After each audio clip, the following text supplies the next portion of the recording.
కర్మ సన్యాస యోగం 5వ అధ్యాయం.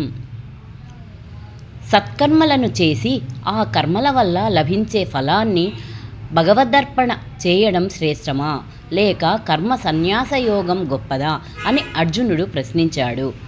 సన్యాసం అంటే త్యాగం కనుక కర్మత్యాగాన్ని ప్రారంభంలో అభ్యసించకూడదు. పరమాత్మకు కర్మ ఫలాన్ని సమర్పణ చేయడమనే నిష్కామ కర్మ ఆచరించాలి.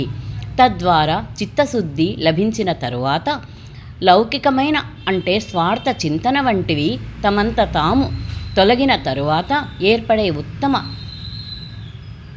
ఆత్మస్థితి, సమున్నత ఆత్మజ్ఞాన స్థితి కలవారికే కర్మ సన్యాస భావన, కర్మ త్యాగం కలుగుతుంది. అందువల్ల సాధకులు కర్మ సన్యాసం కన్నా కర్మయోగం శ్రేష్టమని తెలుసుకోవాలి.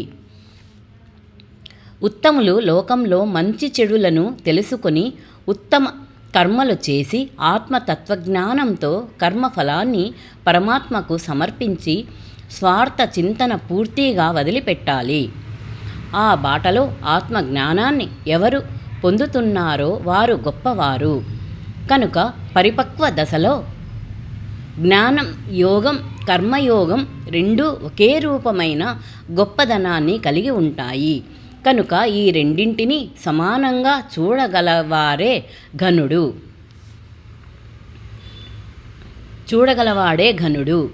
అసలు కర్మయోగం లేకుండా జ్ఞానయోగాన్ని పొందలేరు.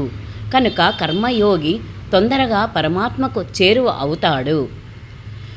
ఫలమందు కోరిక లేక పనిచేయడం, నిర్మలమైన హృదయం, మనస్సును స్థిరంగా ఉంచుకోవడం, ఇంద్రియాలు రాగద్వేషాలకు లొంగకుండా ఉండటం, ఈ విశ్వమంతటా పరమాత్మను చూసే స్థితిలో ఉండటం అనే విజ్ఞాని లక్షణాలు. ఇలా సమభావన విశ్వంలో చూడగలవారు జనన మరణ రూపమైన వికారాలు పొందరు.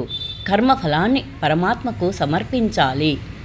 అలా కాక నా వల్లే అన్ని కర్మలు జరుగుతున్నాయి, పూర్తి అవుతున్నాయి, అందువల్ల ఫలం నాదే అనే భావన చేత సంసారబద్ధుడై జీవుడు శాంతిని కోల్పోతాడు.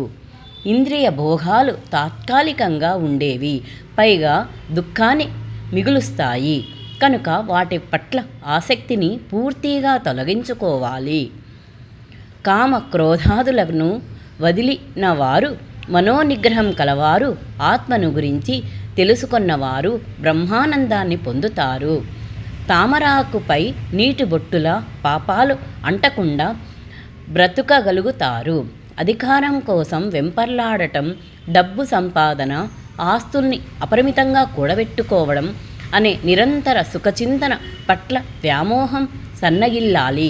అప్పుడు మనస్సు, బుద్ధి, ఇంద్రియాలు వశంలోకి వస్తాయి.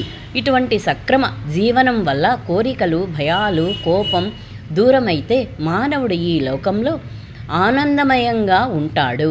కేవలం పరమాత్మే యజ్ఞములకు, మంచి పనులకు, తపస్సులకు సిద్ధించే ఫలాన్ని తీసుకోవడానికి అర్హుడు.